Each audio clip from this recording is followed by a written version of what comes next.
各位学生，大家下午好。好。现在这个阶段已经太多次了，已经到了我们一个开始要总结的一个阶段哈。那我们今天请来的Joe Hamblick 教授，大家知道说他是美国俄亥俄州立大学的教授，那他非常的资深。那我们现在所上周老师，他也是俄亥俄州立大学的毕业的优秀校友哈，所以我们在这次机会非常荣幸请到 Joe 来为我们去说明一下我们的环境教育的研究跟我们环境教育的评估要怎么做。那首先，大家一想到研究评估，大家可能讲啊，这节课一定是非常的辛苦，其实不会，因为所谓的 Joe 等一下要跟大家分享的这个研究跟评估哈，是要评估谁呢？不是评估受教者，而是要评估我们这些我们所谓的教育者，也就是教育人员。所以大家不要觉得说这节课一定非常多的数据，非常多的量化，把大家搞得迷迷糊糊就昏睡在那边，不会。我想 Joe 他会非常的希望说分享他的一个概念，怎么样去将这个研究跟评估，在我们这些的环境教育者，包括政府官员，包括大学教授，包括很多自然教育中心，很多民间团体 NGO 的伙伴们，怎么样去评估一个计划、一个方案？好，Joe， yes. And I can make it boring if you want. Before I begin, there are a couple of things I have to say. Number one, thank you, cameraman. Did you notice we're making him work really hard? He did not sign up for that. The second is, has anybody written any questions that you have for any of the presentations that you want us to talk about? If you have, if you could sort of pass those in, we'll start looking at those and maybe take some time at the end and talk about things. And then one point that we in talking about this today, we said amongst ourselves, we could go into depth on any of these topics. Great depth. You know, there are graduate courses, 3 or 4 in a row, on many of these topics. So this is a high-level intro overview, and we're not going to get down into detail. But there's a lot to get into at that level, and you need to. But that's the work of the centers. That will be part of the work of the centers. And finally, we're moving into some research and evaluation, and so I have to apologize in advance for the language. There will be jargon, because that is how we talk in our fields, right? We use words that have very specific meaning. So there will be jargon. I will try to talk through it, but I wanted you to know, the translators may struggle with some of the language. Normal. People struggle with it in English when they speak English. So let's go in, and what we're going to talk about in this is not how to do it. We're going to be talking more about what is going on. What's happening in research and evaluation? But first I've got nothing happening.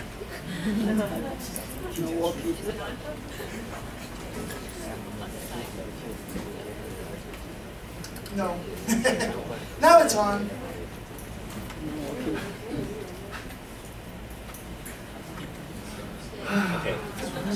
Research evaluation. What's the difference? So, okay, you're going to form groups of 5, and you're going to have 5 minutes to discuss what make research and evaluation different. So, can you count to this? Count to this, 1 hand, and get that many people. Go. You've got 5 minutes.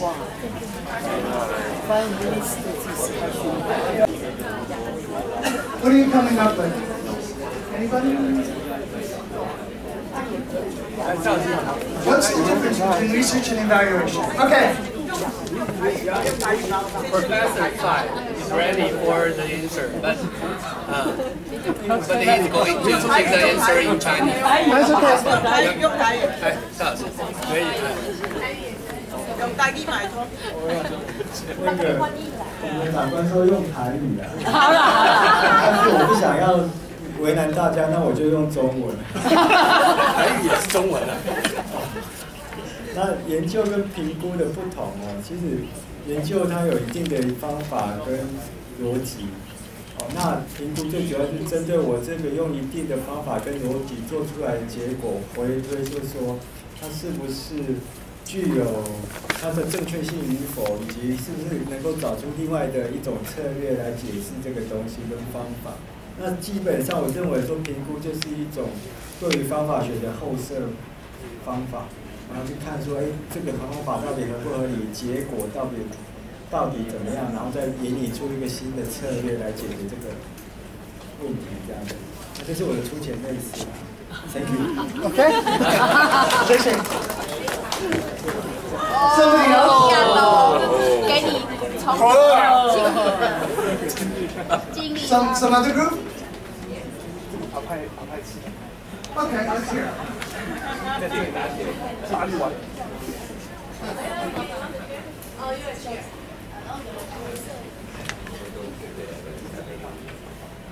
Well, if we say some difference, I think the research is more about to explore something unknown.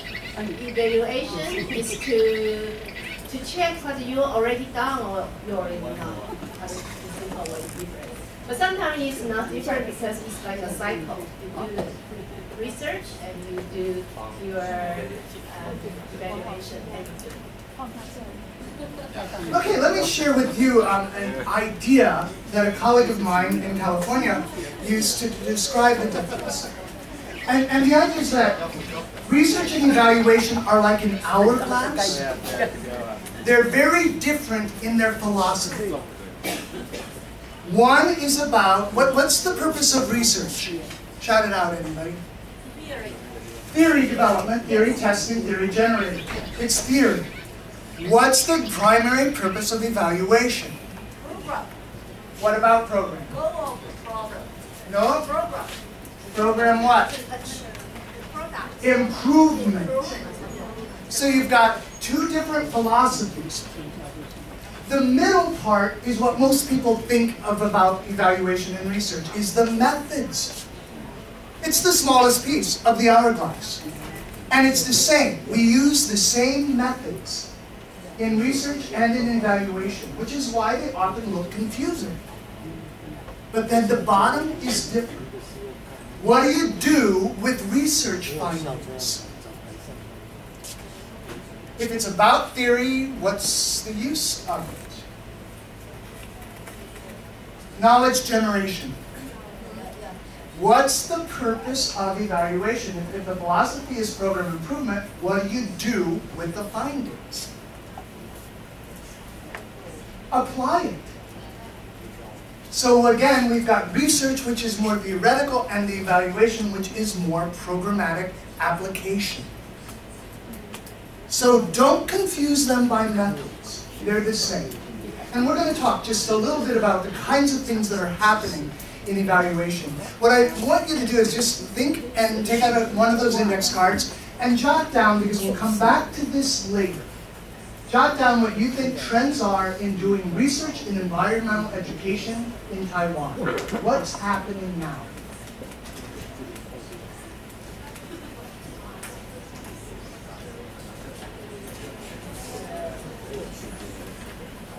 And if you don't know, you don't know. If you're not involved at a high level in research, you probably don't know. And that's okay. That's part of the world.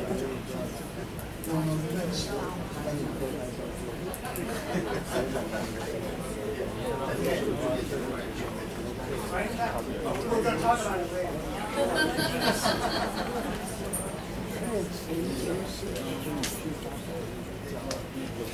Let me share with you some of the trends and research in the US.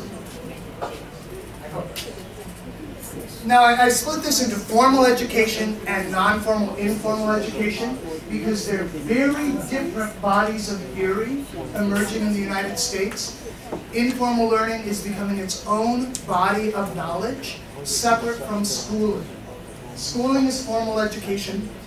Learning is lifespan outside the classroom, and there's a body of literature around it about lifelong learning, life-wide learning, life-deep learning, about cumulative learning, about horizontal learning. And all of these are terms we use talking about the theories of how people learn naturally as opposed to in school, which is actually opposite of natural human learning. I need to explain that. The way we learn as people is we learn big ideas, concepts, and then we look for evidence that supports that. It starts from early childhood when the concept is big thing I connect to feeds me. It's a big idea. Later I begin to put details to it. Mom or dad, right? We begin to build facts that support our original concept. Or once in a while they challenge it. But we learn by big ideas, and then we look at facts that we support it. Schooling is designed to train people for future society. So it gives us lots of facts, which we say add up to a bigger idea, but they usually don't because we don't make the connection between what we learn in school and real life.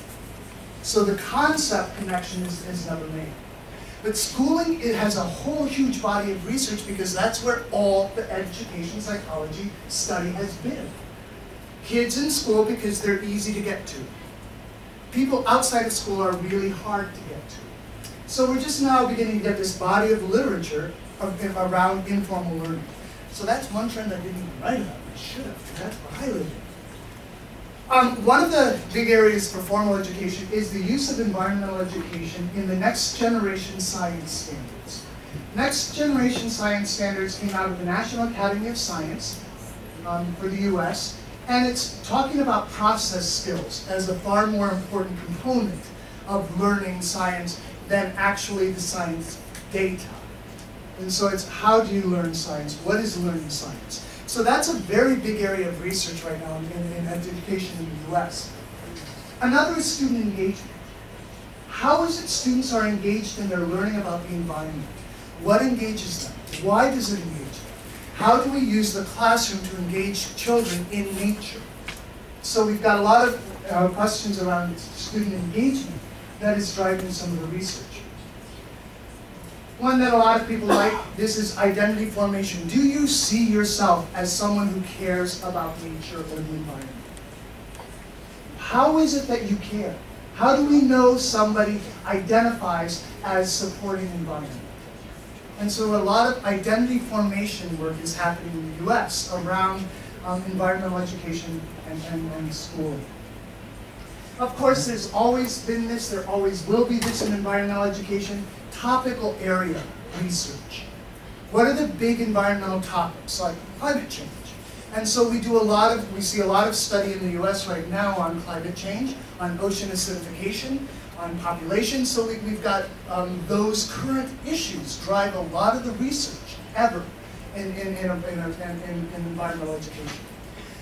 And of course, cognitive outcomes.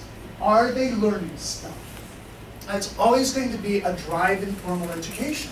And it's an important study area, but it also has very limited theoretical building, but we still have to do it.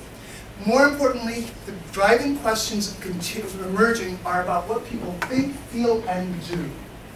How does schooling lead to thinking, feeling, and doing in a different way than before? Major areas in the US. And the informal arena, and the informal is where I do my work, so I really live there better. And the one dominant one is a shift from, it's to looking at behavioral outcomes.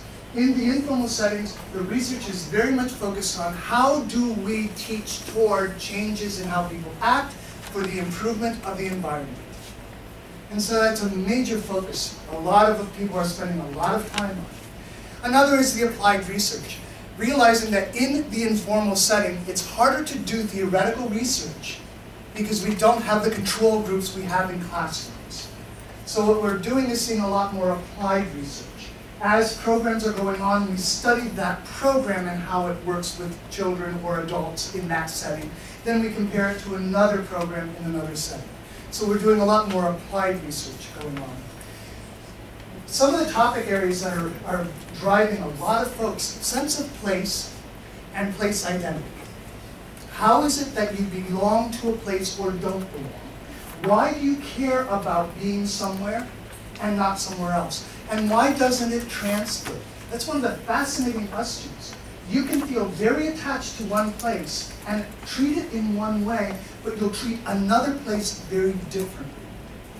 So why doesn't place identity, place attachment transfer in how you treat nature and environment from one place to another? You see that in sometimes just simple things like how people treat public spaces. They'll do things differently in public. They'll make a mess, but they wouldn't do that at home. And so it's an interesting shift of behavioral shift. Another area that a lot of people are really fascinated by is stewardship and identity. What makes someone a steward? Going beyond caring, but acting on that caring. Actively engaging in improving nature, improving the environment. What leads people to do that? Why? What is it about them that gets them there? Judy mentioned earlier, public participation in scientific research. Citizen science is one form of it. In the informal setting, we're seeing a huge growth in the numbers of programs that engage people in gathering data about the environment to lead to scientific understanding about the environment. And it ranges from programs that do it only for education, primarily for educational purposes, to programs that do it purely for scientific data, and then everything in between.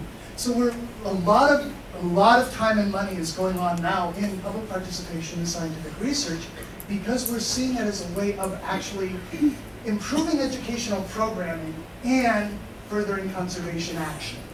The more we know about things on a wide basis, the better off we are. And then values. This is a very big issue for institutions. The public value people hold towards zoos and nature centers, toward parks, towards botanical gardens, towards all the environmental places. Why do people value that or not? And that's very important because funding in the United States for many of these institutions comes from private sector, comes from corporations and from individuals giving money. So it's important for them to understand why do people value this nature center? Why don't they value that park? And so the more we understand about values and how people value these environmental places, the better we will be able to do to improve the relationship. And finally, like with formal education, a lot of focus continues to be and growing on what people feel, think, believe, and do. How do these things work together in people to lead toward stewardship action, toward environmental support, toward responsible environmental behaviors, toward any of our outcomes? Let's shift to evaluation. Do the same thing. Just take a minute or so and write down on a card any trends you can think of in evaluation in Taiwan, in environmental education. I know a few things. Come back to those in just a few minutes. Let me talk about some of the evaluation trends in environmental education in the U.S. One is a major shift over the last 10 years from goals of programs. I think you spoke too much. I just want that you have a list. So I just share the ideas I heard from the Dr. Wang. She mentioned about the evaluation in Taiwan. Always we use evaluation to judge good or bad. Yes. But you mentioned it's evaluation kind of for the program improvement. That's good. But in this society, we always think about the evaluations just kind of judge. So no one likes to be evaluated. Right. Well, there are different roles for evaluation. Evaluation is used in planning. That's probably the most important use of evaluation, and we don't do it enough. Evaluators work with program people to make sure the program is designed to be successful. It's hard work, And it doesn't look like you think evaluation looks, because they're not doing instruments, they're not doing there are lots of interviews, but you're not gathering data in the same way.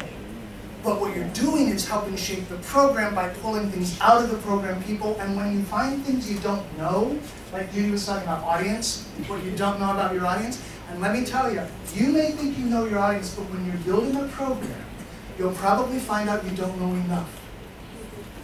And then we go to the audience and we find out those things to build the program. So evaluation's biggest role is in building programs. And we forget that. The second biggest role is in program improvement. When we've got things going on, we gather data about the efficacy of that program toward its outcomes. Is it working? How is it working? How is it not working? What do we need to tweak or twist? Or what, if something's working, how do we make sure it's stable? So the second is for program improvement. A third one is for program accountability. This is for funders or organizations, bosses, right? But it shouldn't be the driving purpose of evaluation. It's one of the later purposes of evaluation.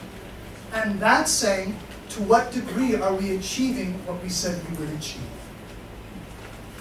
And yes, all of those are judging the program, but not judging it good or bad, but judging it to what do we need to know now to do better.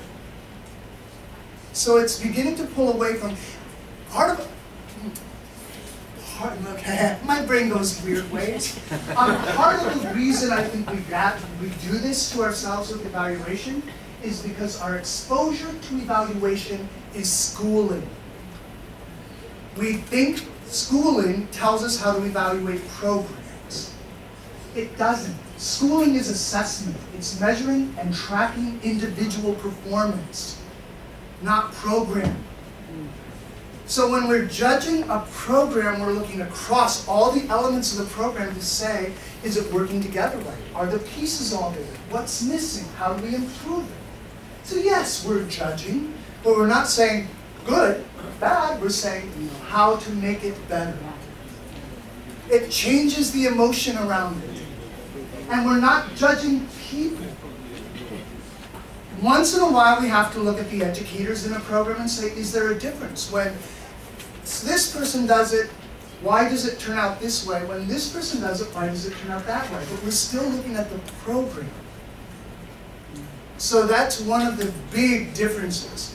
And I think that's a major shift. In the US, gosh, Judy, was it like the mid-90s when we were all bashing our heads on the wall with that? It wasn't that long ago in the US. I was one of the ones who just kept going, it's not evaluation to judge people. And we were doing the schooling versus the program. And it was in the mid-90s, it was ETAP 1. And it took a long time. It took like 15 years before now evaluation is actually considered almost equal to research in terms of its academic value in environmental ed. So it takes a little time, but it's important work. So now back to the previously scheduled program. Was there another? Yes. This is a good question in evaluation or assessment sometimes confused in our Chinese language. Because we say 评量, but 评量 for people is to be assessed, and evaluation is评估, but sometimes we always ask, that's why. We do that in English too, because in evaluation we have what we call needs assessment. Yes, it's a problem. We all roll our eyes and go, we are so embarrassing. But yeah, the language is difficult. And until we begin to break it apart and say, let's look at evaluation and view it as about program improvement, first and foremost, then we can begin to move ahead. So one of the shifts in the US was moving to outcomes, not goals. Because the goal is about judging. Outcome is about how well we're changing people. Outcomes are about changes in individuals directly affected by our program. So we measure our outcomes by how it's affecting the people involved. And that includes the staff, it includes users, it includes partners. Lots of data points to tell us how are we reaching or not reaching our outcomes.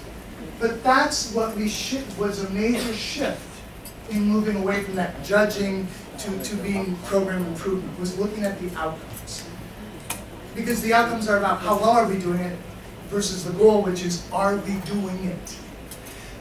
Intention driven. One of the shifts, and it's been slow coming, is to move away from assumptions of causality to intentions. So when you build your program, what do you intend to have happen by doing this? Then we can study, did it happen? So by looking at the intention of planning, the intention of activities, we can better measure, is it working the way we hoped it would? Notice it's not, is it working, is it good? It's, did it work the way we hoped it would?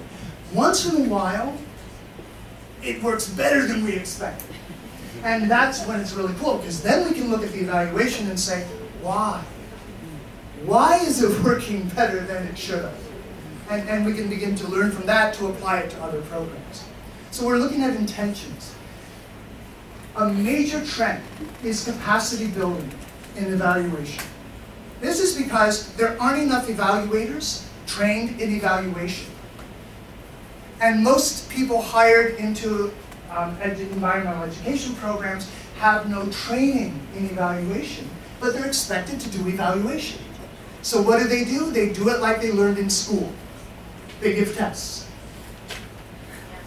So one of the things what we're spending a lot of time on, one of the big trends, is when you're evaluating a program, you're doing it in collaboration with the staff in the place where the evaluation is being done, to help them get an understanding of what is evaluation, what are ways of doing it, so that you're not doing evaluation to someone, you're doing it with them.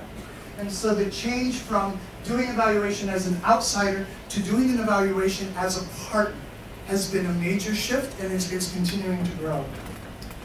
Another is an increase in evaluation expertise. We are seeing more people in environmental education in the US who are going into evaluation and studying evaluation as a career for environmental ed. So that's a trend that's really nice to see. 20 years ago, there were very, very few of us who did this and did it with any programmatic intent. There's an increase in evaluation practice. Even people who have not studied evaluation, most haven't, are beginning to do a lot more evaluation. I do a lot of workshops around the country working with groups where people are saying, this is what I do, how do I do it better? So there's an increase in the practice of evaluation, even by people who aren't trained in it. And some of the emerging trends, and this is more fun. What's starting to happen? We're seeing a desire for and a need for, here they come, meta-analysis of evaluation data toward theoretical impact. That means looking across, let's say we're wanting to study, we're wanting to understand what have we learned about overnight camp programs at nature centers. Well, we've got an evaluation at this nature center. We've got an evaluation at that nature center. We've got one at that nature center. They asked different things. They did it in different ways. But we begin to take all of those studies and we begin to look across them for common trends or patterns. And so we begin to make sense of across, if we got 100 different evaluations at different nature centers, we can learn a lot about that kind of program. So this is an important area of evaluation that we're just beginning to see come out. And it's in part because we're seeing more and more evaluations being done, and being done better, so we have data that we can use to look across programs. Another trend is increased evaluative research. That's what I do. I work on projects as an evaluator. But in the evaluation, I am asking some theoretical questions about the program I'm evaluating. So across, over time, I build up understanding about a certain theory. that I can then use and talk about and publish, because it's not one study, it's 10. But it's a small piece of 10 evaluations. So evaluative research is building some basic research into an evaluation that relates to the theory on which the program is built. And so that's an improving, growing area. We're seeing an integration of both horizontal and cumulative learning. So that means understanding people are not coming to our programs having no knowledge, no experience, no skills. Right? A 5-year-old has 5 years of experience. A 50-year-old has 50 years of experience. They bring all of that stuff with them. When they walk in the door, we don't know what their prior learnings have been. So we begin to look at how do we track the pathways people have had through life. The phrase I use is learningscape. What's the learningscape you have created in your life? And the more we understand how people integrate different experiences, different knowledge, different skills, the better we'll be able to do to improve our programs so that we can help other people get there faster. So that's called integration of horizontal and cumulative learning. There's another of the cognation that I talked about earlier. How do people integrate cognition with affect? Why is it that people can say, I love nature, and then do things that are abusive to nature? Why do people say they love animals and then kill insects? So, it's what is the affect? How does that tie to what we think, what we believe, and how we act? So that's an emerging trend in evaluation. Some other trends, methodological trends.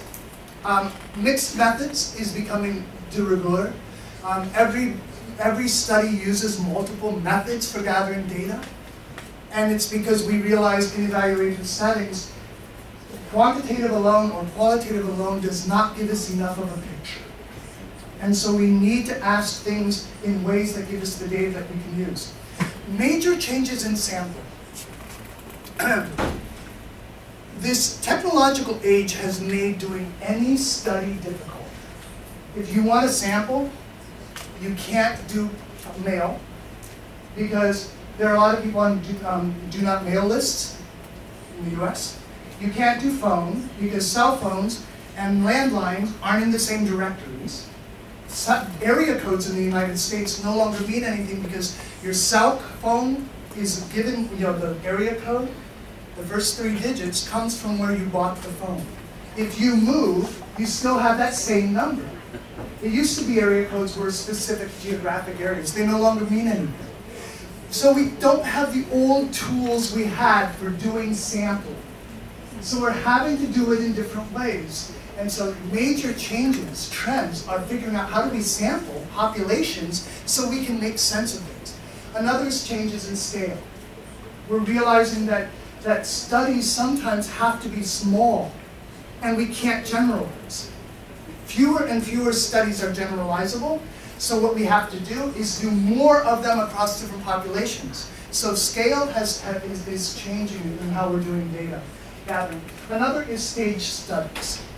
Intentionally starting with one question, finding its answer, then going to the next question, finding its answer. And so we build understanding through a series of studies instead of one study. It's terrible for PhD students, but it's wonderful for people in practice. Analytical trends. Increased use of structural equation modeling and multivariate analysis. Told you I'd say it. Basically, we understand there are so many complexities in why people do things, think things, feel things, that we can't assume one level of analysis will show us relationships. So we have to do these very complex models that are either multiple variables that we're looking at together, or structural models, which is looking at the variables, latent variables, and alternate ways of them connecting. So that's a really interesting trend in analysis for data geeks. For everyone else, it's you close your eyes and go away, I don't want to know that. Another is blended analysis. We're merging qualitative and quantitative analyses to answer single questions. So we're blending our analysis structure because of the question. And the final one I want is alternative reporting. The wonderful journal articles that academics like to write, including evaluators, nobody reads. So how do we change that? How do we get those reports being used? So we're looking at how do we give data back to the people in a way that makes more practical and applicable sense. Some of our ongoing challenges: lack of translational research. Translational research is taking jargon from one discipline and interpreting it so people can understand it. We've got research, we've got evaluation, we've got findings. How do we translate it in a way that users, practitioners, the people in the field make sense of it and can use it right away? Application, the talking to ourselves at conferences does not get it in practice. Application of findings, that is the practical application. Synthesis of knowledge, that's part of that. How do we make sense across all this stuff we know? We actually have, I've been in a couple of sessions where we've brought together 4 or 5 of us who do some of the same research and evaluation to just talk about, do a data dump. What do we know about this subject that we didn't know before? Because we hold it in our heads and in 20 different reports, not in one place. Blech. And then forums for sharing beyond. How do we get these places where we can reach people who need the data, who need to know what we've learned? And finally, we fracture by academic discipline.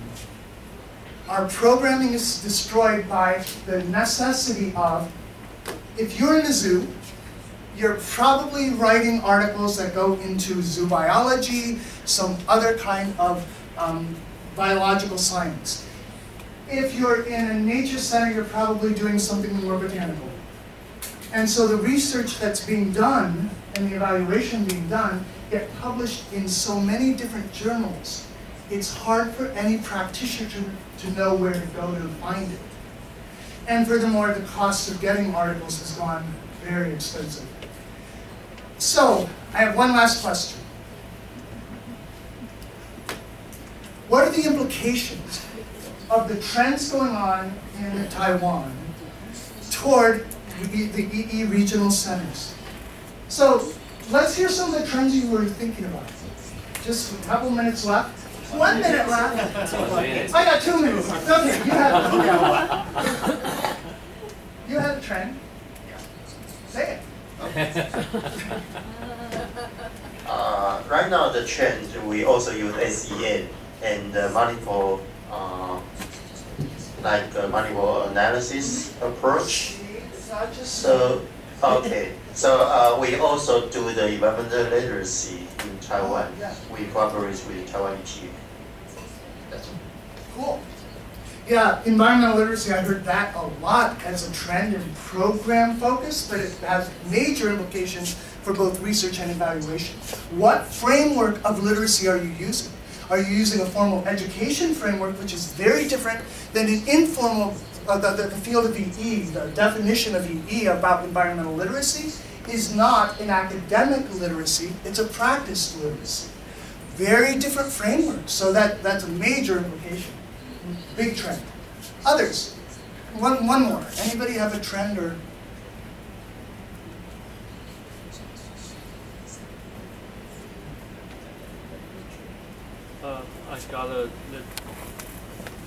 I have a small question because the outcome of our official general environmental literacy survey shows that it's hard to put into practice what's now.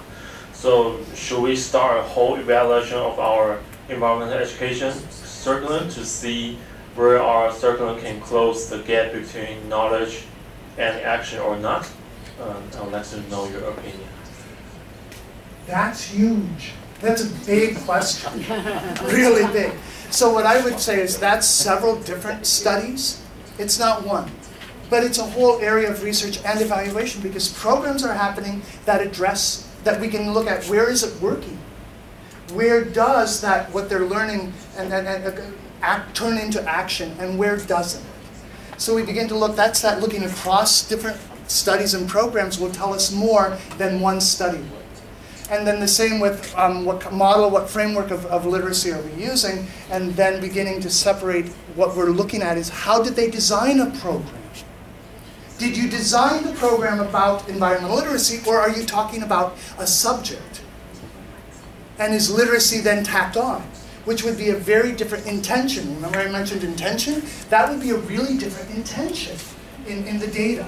So if the program was designed to teach about climate change, and you say, oh, and it's teaching about this literacy, we have to measure it differently and look at it differently than if we're saying we're going to build this program toward literacy. And we'll use climate as a tool to get there. So it's a very different theoretical framing from the program design. And that's, again, that's evaluation. We look at what's the theory the program is based on so we can measure the outcomes, rather than just what are they doing and measuring what they learn. One last one. I speak in Mandarin. OK 我觉得对台湾的这个评估的这个趋势哈，尤其对我们的 Regional Center， 我觉得如果按照刚才 Joe 所说的 evaluation 有3个不同层次的关键，一个是做方案的规划，一个是偏重在方案的改进，第3个是方案的这个绩效要说服。我觉得最大的一个台湾过去在这方面的问题是，大家都很急切的，功夫没下却想要知道结果。政府单位也是这样，学生怎么可能6个月的 program， 然后就写一篇 program evaluation 的这个论文出来？所以我觉得这个趋势呢，对我个人以及对区域中心，我觉得就是说，一个最大的 implication 这个意涵是，我觉得我们可以借由方案评估来更确切的、更有效的促进我们4个中心未来或是检视过去的，我们怎么样把我们的方案，我们推动的教育方案，不管是正规的或是非正规的教育方案，能够规划得更好，执行得更好，修正得更好。当我们把这些都做的时候，我们再来告诉主管官署，告诉社会各界，因为很多的校长都马上急着，像是做面包一样、发馒头一样的，就要我们告诉他这个东西到底有没有效。到自然中心才一次就告诉我，他们甚至要考评说，这个自然中心到底改进了我们孩子的行为是什么？他们不先问我们学校愿不愿意把孩子放出来，所以这整个必须要建构在更好的 program 的规划、更好的 program 的改进，以及更好的 program 的使用跟应用上，然后我们再往下推。好，谢谢。Yeah, absolutely. A very important role for an evaluator, when it's an outside evaluator, is to deal with all the stakeholders. The bosses, the administrators are stakeholders. And one of the roles I play a lot is teaching them what programs can and cannot do. And then once they begin to understand the limitations, and that their low funding affects that limitation greatly, we can begin to show them how powerful education programs are within those constraints. That 20-minute experience with an animal could change a couple of children's lives. Not every kid, but a couple. And those couple kids, you add that experience at that place to experiences at other places, and all at once we have impact. So part of it is helping them understand the limitations they've constrained, but that you can't do it from inside. You have to have, that's where you have to have an outsider who can talk to them and be very blunt. You don't do that to your boss, but I can, or someone else comes from outside can. So thank you very much. We're going to move to our next session.